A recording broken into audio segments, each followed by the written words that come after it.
Hi, I am Saianirudh Sharma, and today I am back with another exciting topic, and that is hardship psychology. Whenever something we face in our life, something terrible happens, we simply complain about people, excuses, we try to escape from the situations. But what if the situation we are facing is actually bringing us the enough value to grow ourselves? If it is happy moments, we embrace. If it is joyful moment, we enjoy. But what if something unexpected turns out?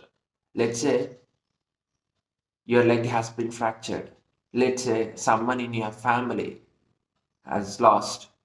What is the thought process there? You will be dropped into the extreme negativity level. So, right, believe in one thing. The more you suffer, that means the better you are becoming. As a person, as a leader, as a thought person, as a thought leader, so whatever it might be, sufferings are part of life.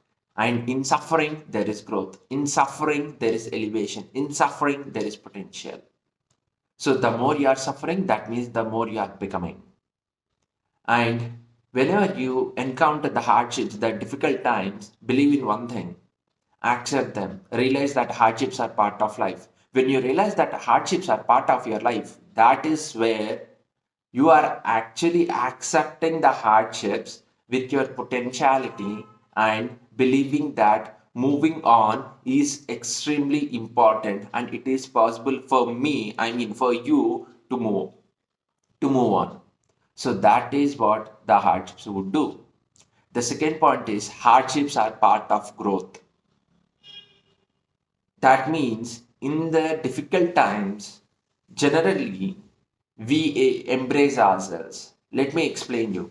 So whenever there is something that is about to come or some difficult situation has encountered, you have encountered, that means what happens is when your level of thinking is not matching to the problem that is coming, that means either it is be above you or it is below you. If it is below you or if it is equal, you can tackle that problem very easily. But if it is above your thought process, if it is above what you are expecting, beyond your expectations, then definitely your self-esteem, your courage, your confidence, your thought process, everything goes into the negative state. Then what you can do, you can seek the guidance, you can connect with the people who actually bring you out of that situation or give you a solution or give you a relief. You can find a habit that brings out of that situation. And the third part is hardships. When you are hardships give you calm and pleasant mindset. You have the consistency, you will be patient enough to encounter the situation and let it pass. That is a mentality that you can acquire. The patience and consistency, if you build up the patience and consistency levels, that means you are extremely good enough to tackle any situation in a calm way and come out of that situation because you are believing this suffering is temporary and your growth is permanent. So that is how hardships literally leverage you. So whenever you are going into the suffering, so this is another point again. Whenever you are going into suffering, what you can do about it is the first thing you have to do is detach from the negativity spreading zones or negativity spreading people. You have to detach from the negative zones. Why? Because already you are in a suffering, and if you go into the negative state, this will totally diminish your thought process, devalue your personality, and it will lower your character also. You will not have courage, you will not have enough strength to tackle that problem.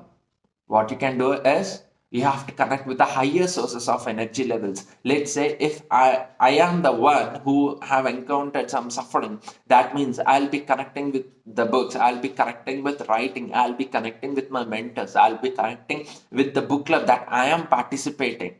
So, if you are seeking the guidance, if you are connecting with the higher energy source, then definitely that's where your negative will disappear and you will be extremely creative enough or extremely courageous enough to tackle this problem.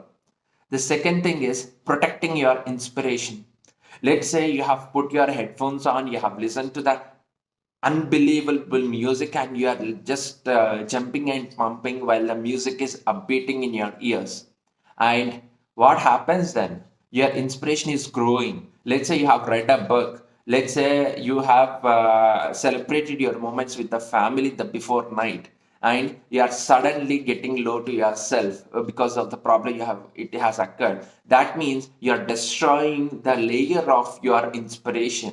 When you protect that layer of inspiration with the same inspiration levels, let's say you have the habit of reading books, you have the habit of talking to person, your favorite person, you have the habit of some other thing. When you are connecting with the higher energy source, what happens is you are protecting your inspiration. Just like the ozone layer is protecting the earth from the UV rays, you yourself are protected, you are yourself are protecting that zone of inspiration without letting any negativity destroying that kind of inspiration. That is the third thing. And the final thing is, whenever you encounter the hardships, the final thing is just simply believe that it is temporary. Just now we have discussed. When you believe that it is temporary, you will have the time to leverage. You will analyze the situation, and accordingly, definitely, you will find a solution to it. Thank you for listening to me. Hope I have added some value to your life. Have a great day.